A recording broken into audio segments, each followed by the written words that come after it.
This is the Cyprus News Digest with Rosie Haralambous.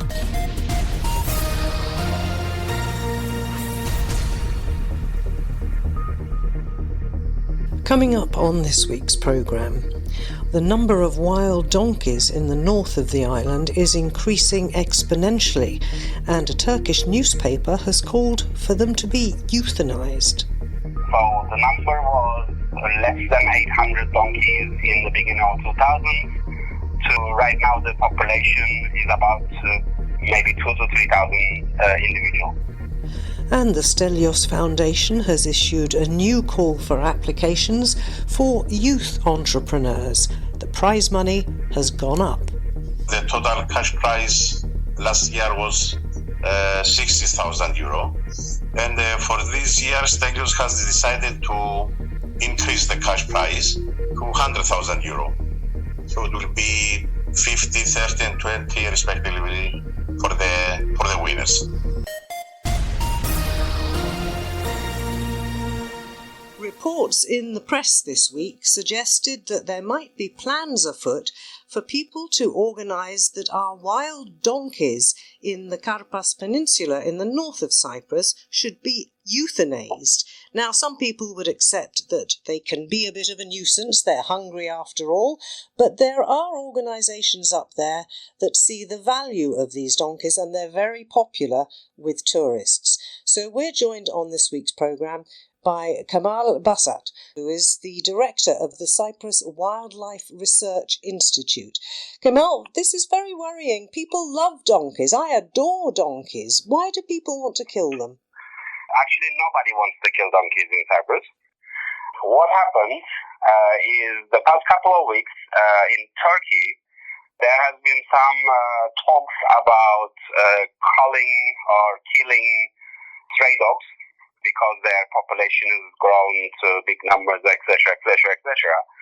So one newspaper in Turkey has decided to make an article about the donkeys in northern part of Cyprus, in Karpas Peninsula, to make a correlation between the dog problem in Turkey and the donkey problem that we have in Cyprus. And they have made a couple of interviews with the local people, like the Muhtars, in the area, and they rightfully complained about the damage these donkeys do to their crops, but none of them actually said anything about killing any one of the donkeys. And the newspaper has actually made a newspaper article with a heading that made it look like as if there's a big fight going on in Cyprus as well about killing the donkeys when there wasn't. Okay, let me ask you this. I mean, we know, as I said at the beginning, that donkeys can cause damage to crops and so on, and so I'm quite sure the farmers in the area are not very happy. But my understanding, because this isn't a new thing, it's been going on for years, my understanding was that there were organisations like yours in the north that had this under control, in the sense that you had plans to try and, if you can't halt the problem, at least minimise it. How are you going to do that? Well, basically, we were established in 2016 as an organization. We have done our first work on donkeys in 2018, and we've done a lot of surveys in the area, and we found out that the numbers are increasing. So the number was less than 800 donkeys in the beginning of 2000 to right now the population is about maybe 2,000 to 3,000 individuals. So the problems that were a bit of a small nuisance like 20 years ago has become a bigger problem now from the farmer's perspective. At the same time, these donkeys are feral donkeys. They're actually been abundant in the Karpas Peninsula. I mean, 50 years ago, the population was very little, and as the seed population has grown from there, and these animals actually do not want to live in Karpas Peninsula. Not in these numbers anyway. We're basically forcing them to survive in an environment that are not really that suitable for them. So the donkeys are actually at a very big disadvantage. The farmers are complaining because it's damaging their crops, and the increasing numbers is not helping with it. And also, there is an environmental factor as well, because these feral animals are growing in numbers and occupying an area of Cyprus which are naturally very important and diverse. Actually, they are also damaging nature itself. So we're in a situation right now where farmers are losing, the donkeys are losing, and environment are losing at the same time. We have been working on a solution to turn this into a win-win-win scenario. So we want to save the donkey, we want to protect the nature, and we want to protect people's crops from getting damaged by donkeys as well at the same time. So there has been a lot of work done in the past. So we need to really do a comprehensive, basically we call it a donkey management plan.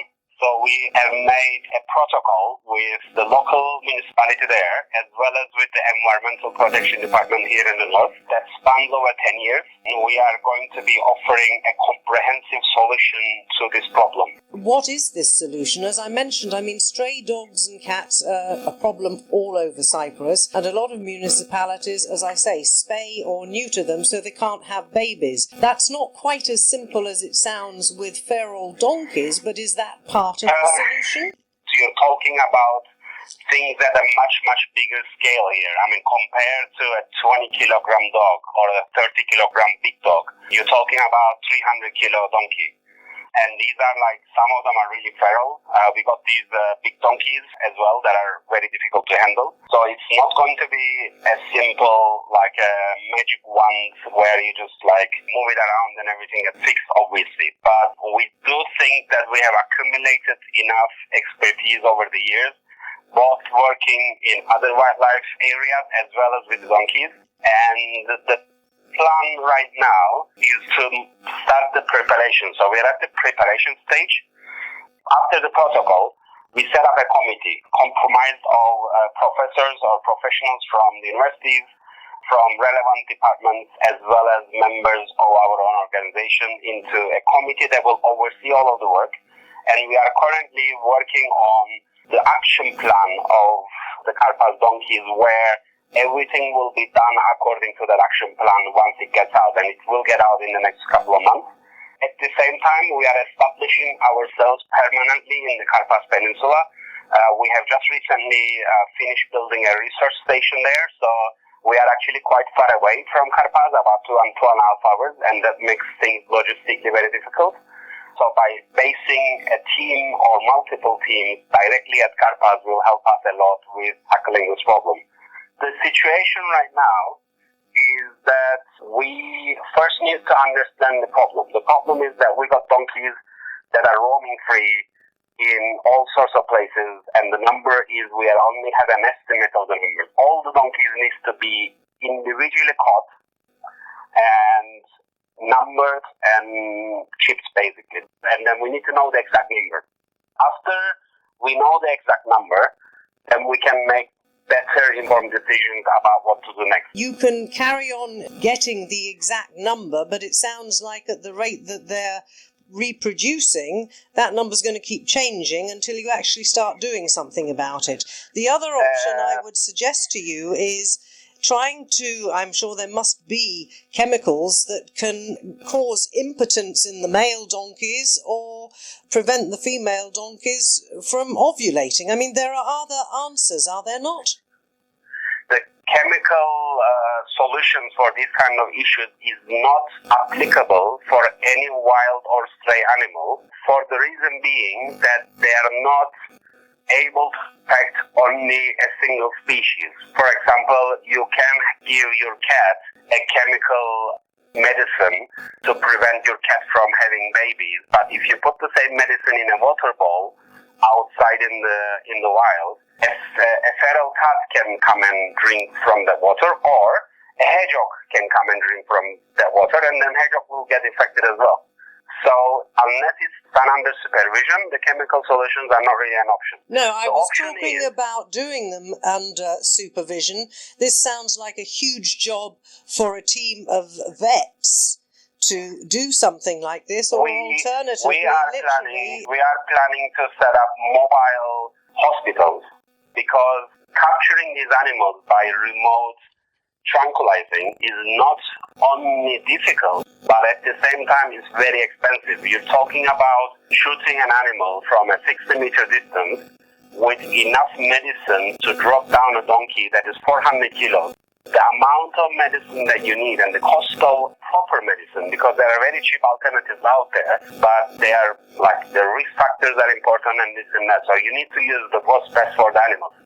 So we are planning to set up mobile hospitals where a team of vets and at least 2, 3, maybe 4 people accompanying will go out in the field, tranquilize the animal, do all the necessary tests, and if necessary, we will do the castration on the spot as well, and then we will move the animals. We're not going to be leaving the animals where they are. It's not going to be mark and release program. We're going to mark them and we're going to move them to a secure location. The secure location right now already exists in Karpas, at the Karpas tip of the peninsula.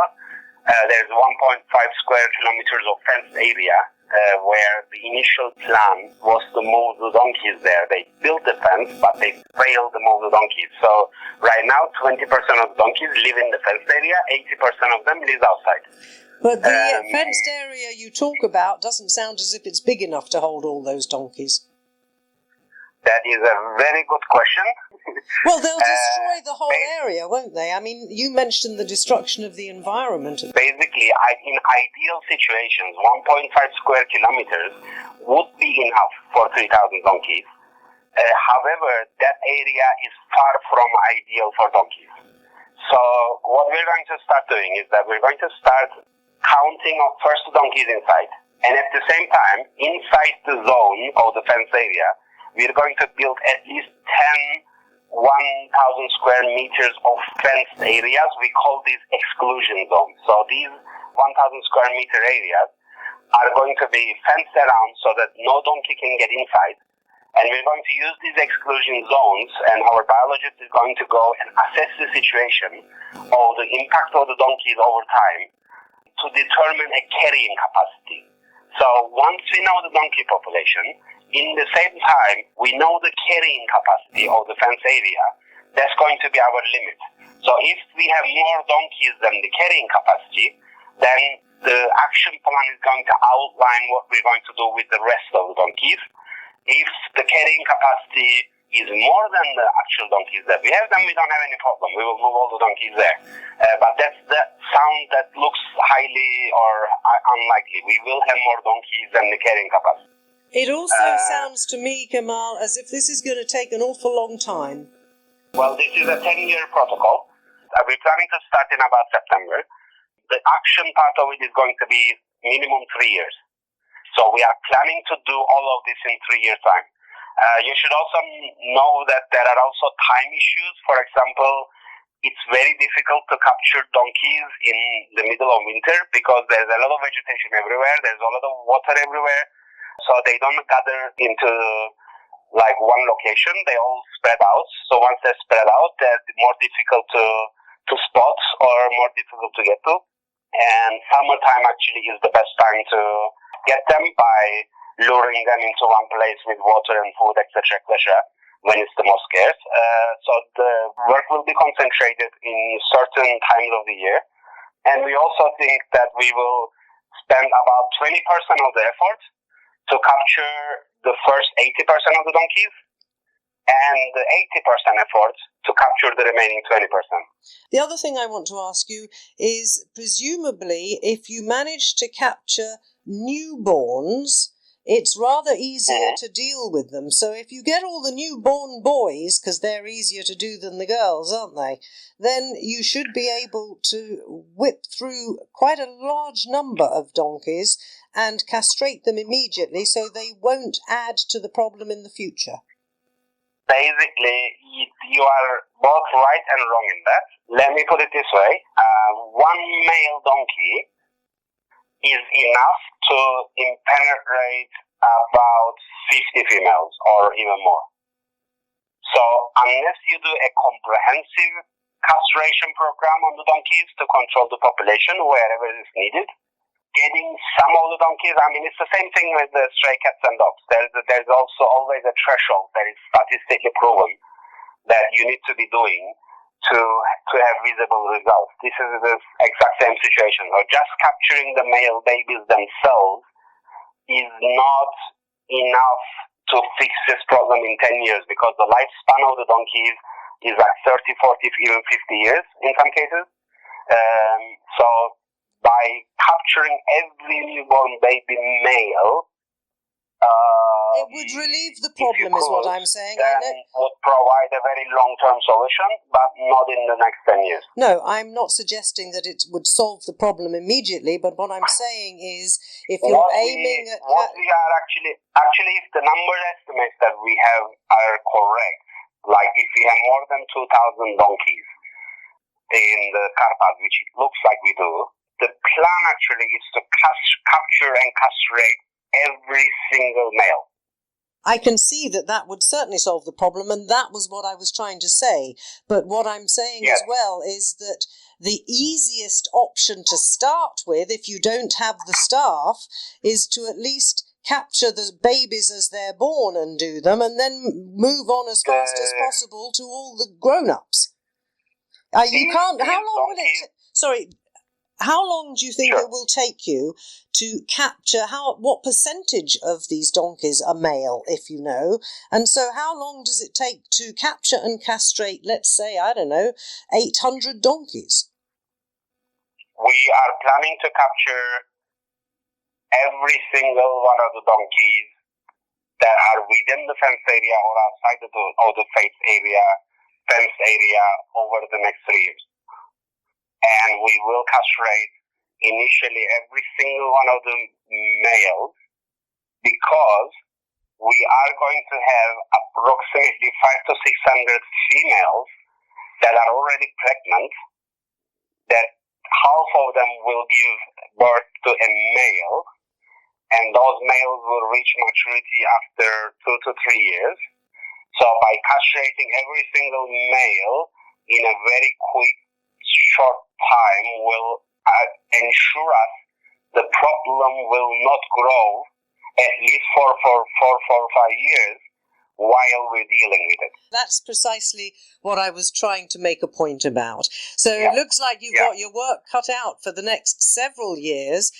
And who is funding this? There is no funding at the moment for the project. We have been using our own funds to jumpstart it. We are planning to accept donations for this project specifically, and the cost that involves on saving a donkey is only about 200 euros per donkey for the next 10 years. So one time of 200 euros saves one donkey. Okay, we have to wrap this up. I would hope as well that your veterinary organisations up there, each vet could undertake to castrate 5 donkeys for free, and then you'd be halfway there. So we have to leave it there, I'm afraid, Kamal. Do keep us informed about how this proceeds, and good to know that you're not going to be allowing anybody to euthanize those wild donkeys, because as I said at the beginning, they are actually very attractive to people visiting the island. Where else can you go and see donkeys sort of as they're supposed to be in the wild? Many thanks indeed for joining me. Thank you for inviting me. Keep up to date with events in Cyprus and around the world with the Cyprus News Digest. In other news, the first of the summer heat waves hit this week, with temperatures hitting 44 Celsius on Thursday, and the Met Office issuing an orange weather warning. That meant that all outdoor, heavy and moderate work, and work involving the transport or delivery of people on two-wheeled vehicles, motorcycles, mopeds and bicycles, or personal mobility devices, so that's talking about scooters and e-scooters, all those must stop work between 11 a.m. and 5 p.m. A red alert for forest fires has also been announced, and the maximum temperature is expected to continue in the mid-40s across the island, and 34 Celsius expected over the mountains. The mandatory work stoppage concerns areas of the interior of the island, including Nicosia and Larnaca, although on the coast, from Athienu until Astromeritis, and a spokesman for the Department of Labour said any areas with an altitude of less than 300 metres that are more than 10 kilometres from the coast, as well as the mountain areas, are all covered by that mandatory work stoppage. In other cooler areas of the island where the order doesn't apply, the law still requires that outdoor workers carrying out moderate to heavy work implement appropriate health and safety measures. This is the Cyprus News Digest with Rosie Haralambous.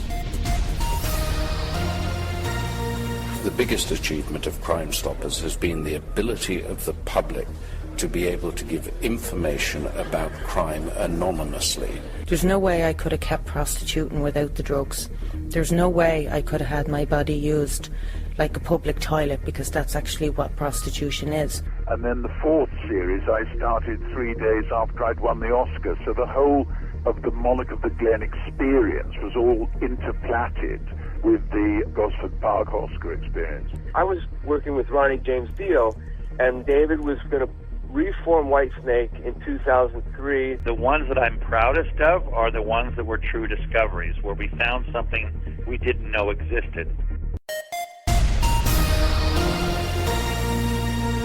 The Stelios Foundation has a call for applications out, and you've still got a little while to do it if you're a young entrepreneur. We're joined on this week's programme by Marios Misirlis, who's going to tell us all about it. Marios, I think Stelios Foundation has been going for years in Cyprus, but the Young Entrepreneurs one is slightly newer. Is that right? Exactly. The awards for young entrepreneurs, the first year was in 2023, which was successful, I think. The first year we received 23 applications, 3 winners. First winner, 30,000 euro, second winner, 20,000 euro, and the third winner, 10,000 euro. So the total cash prize last year was 60,000 euro. And for this year, Stelios has decided to increase the cash prize to 100,000 euro. So it will be 50, 30, and 20 respectively for the winners. That's a huge injection for young people who are trying to start up their own business. So tell me a little bit about the applications you had last year and what sort of things the judges are looking for. Well, it was a wide range of applications that we received in the last year. The winners, it was a restaurant owner, an olive oil producer, and a donut shop, among others. So other type of applications that we received, had to do with technology, with tourism. It was a wide range. We don't have, limitations. Right, and what about the sort of people who were applying? I mean, in the other foundation awards that we've had in Cyprus, they've been bi-communal, so it's had to have a member from both sides of the divide in Cyprus. But this, I think, is just open to anybody? It's, we have a couple of criteria. Actually, the applicant must be 35 years old or younger, born in 1989 or later. They must have a registered company, onshore company, in the Republic of Cyprus the last 5 years, with a minimum turnover of 20,000 euro per year, employ at least 3 staff, and own more than 50% of the company. And the entrepreneurs can be of, any nationality, as long as they live and work and their companies are registered here in Cyprus. That's a much wider remit than in the past for the other awards. And how are the applications going this year? I think people have got until July to get these in? Yes, the official date, we announced it on Saturday, the 25th of May. And the deadline is the 12th of July, which is a Friday. We already received 2 applications, which is very encouraging. Yeah, because we tend to leave things at the last minute here in Cyprus, don't we? Exactly. Traditionally, and from our experience with the other awards, 70 or 80% of the applications are received, 48 hours, 72 hours before the deadline. Now, the prizes themselves, I think, and the winners are going to be announced in September, is that right? So your judges have got to move pretty swiftly over the summer to go through all these applications. Once an application is received, we put, all the details, the numbers, etc., on an Excel form. So we don't wait, the last minute to decide. So more or less we have a clear picture by the end of the application day, more or less, at least the shortlisted, who will be. And Stelios himself is a very successful businessman. Is he on the judging panel? Because I guess he knows what to look for. What sort of things are the judges looking for? It's Stelios' decision. The final decision is Stelios. I mean, basically myself and the other team from Cyprus, we can, sort of recommend the winners. And obviously the final decision is Stelios. Yeah, but what are you looking for? I mean, it's not just turnover, it's got to be the way the company's run as well. How do you find that out? Well, we do our, let's say, sort of due diligence ourselves from, the internet, their websites. We double check if the company is registered in the Republic through the website of the Cyprus Register website. And then, Stelios call. It's Stelios call. Who the winners will be. Since you've mentioned about the ceremony, it will be on the 10th of September, which it will be a hybrid event.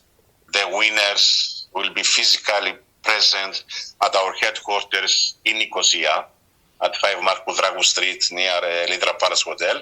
And Stelios will join in via Zoom, which is the new normal now. Yeah, ever since the pandemic. So people do still have time to get in their applications. Tell us again where they can find them, please, Marios, and any advice you have for them. Well, they can log in to our local website, which says Stelios Foundation .com.cy, and there are, various links there. And there is a link, Stelios Awards for Young Entrepreneurs in Cyprus. And there they can download the application form. And any advice from you as a judge to what they should be thinking about when they fill it in? Well, as long as they meet the criteria, they can send us the application form. And we don't really have strict criteria, I must say. As long as they meet the criteria for eligibility to apply. If we receive an application from a person that's 50 years old and ticks the other criteria, obviously he will be disqualified. Okay, but if all the people meet the criteria, what makes their application stand out? I would say turnover. That there is a track record, a proven track record. So you know that going forward, they are very likely to be successful. Well, 12th of July, you said, was the deadline. SteliosFoundation.com.cy. We wish everybody who does apply the very best of luck. And Marios Mitsirlis from the Stelios Foundation, many thanks for your time. Thank you, Rosie. Thank you very much. Much appreciated. Thank you. This is the Cyprus News Digest with Rosie Haralambous. Well, it is, of course, a big weekend with our European and indeed local elections coming up on Sunday. But if you want to take your mind off politics, you might like to head down to the Curium Ancient Amphitheatre at 8:30 tonight. There's a performance by the Cyprus Symphony Orchestra in their Starlight 4 series of great performers. They did it last night at the Skali Amphitheatre in Arlanca, and at Curium tonight they will be performing both Tchaikovsky's Piano Concerto No. 1 in B-flat minor, Opus 23, and Dvorak's Symphony No. 8 in G major, Opus 88. The soloist on the piano is Ukrainian Anna Fedorova, and she will be conducted by Charles Olivieri Monroe. That's the Cyprus Symphony Orchestra, thrilled to welcome you, they say, to tonight's concert in the open air under the stars at the Curium Ancient Amphitheatre.